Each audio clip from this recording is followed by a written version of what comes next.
Autoline Daily is brought to you by Bridgestone, your journey, our passion, and by Dow Automotive Systems, improving durability and increasing design flexibility with Betamate structural adhesives at dowbetamate.com.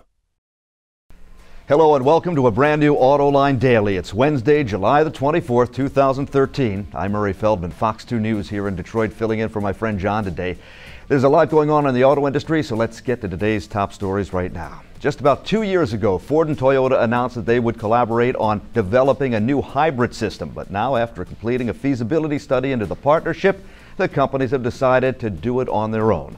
Ford will instead develop a rear-wheel hybrid system for its trucks and SUVs that'll be ready by the end of the decade. However, Ford and Toyota will continue to collaborate on next-generation telematics. More on that to come. And speaking of Ford hybrids, the company announced the sale of those models have skyrocketed this year. In the second quarter, sales passed 24,000 units, which is over a 500% gain compared to last year and a 15% increase compared to the first quarter of this year. Ford's market share of cars with some form of electrification has jumped from 12% to 16% this year in the USA. And that also helped the company's bottom line as Ford delivered rock-solid results for the second quarter. The company sold over 1.6 million vehicles, up 231,000 units from a year ago, and that pulled in revenues of $38 billion, up $4.5 billion.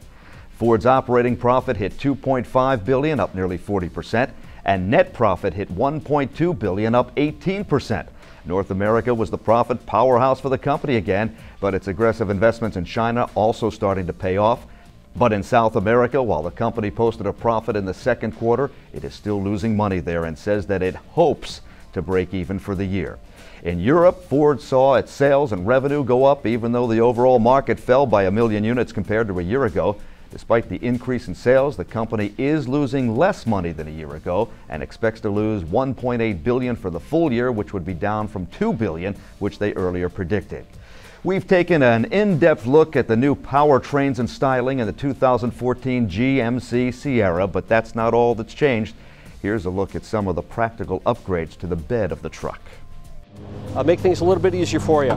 First of which is the easy lift and lower tailgate that floats down like that when you open it up. Simply benefit there. You can do something with your hands while that thing's coming down. You don't have to hold on to it anymore.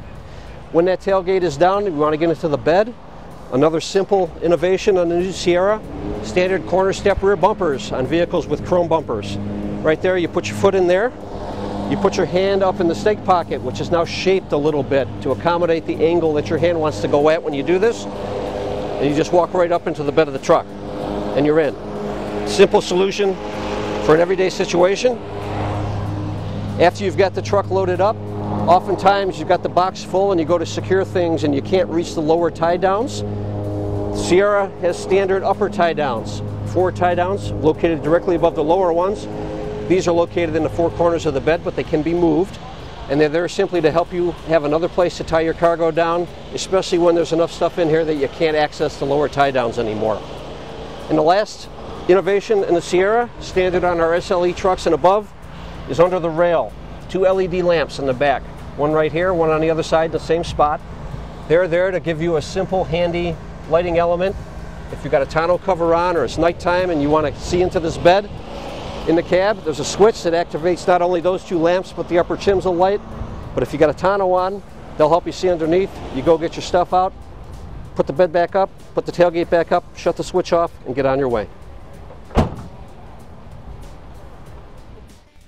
Earlier this year, Mercedes held an international competition for both golf and automotive fans to come up with the golf cart of the future. After the winners were chosen, the Mercedes-Benz Advanced Design Center in California molded the concepts with a little of their own innovative thinking into what you see. The cart has some cool new features too, like a heads-up display, iPhone or iPad dock, and uses a joystick for control. But if we were going to be spending as much money as this cart most likely cost, we would rather have Bubba Watson's hovercraft golf cart to drive through bunkers and over the water.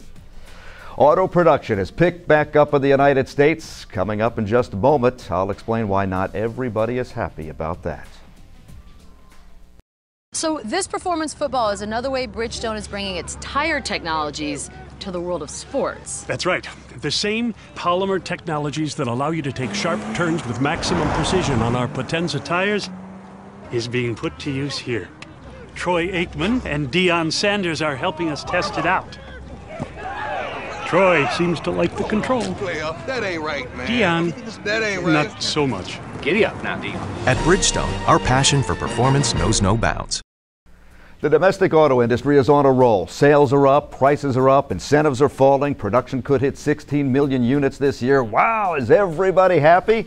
No, those who hold the key to the car assembly are not the suppliers.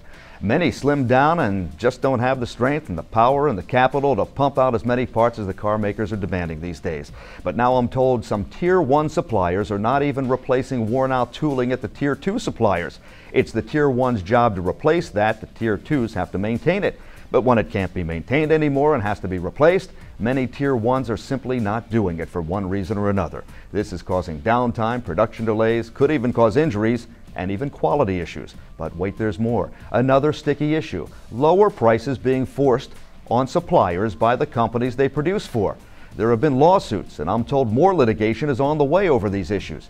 If the surge in demand continues and these issues are not resolved, we could be facing more supplier bankruptcies and more lawsuits and perhaps even more recalls because of quality issues. Just a reminder now, before I sign off, don't forget to watch Autoline After Hours this Thursday night. John will be out of town, but don't worry, Peter DiLorenzo will be here, the auto extremist. He'll be taking over the hosting duties. His guest will be Rich Bartlett, the Assistant Chief Engineer of the Cadillac Twin Turbo V6. Tomorrow night, 6 p.m. on our website, autoline.tv. That's it for today's show. I'm Murray Feldman from Fox 2 News in Detroit. Thanks again for watching, and enjoy the rest of the day.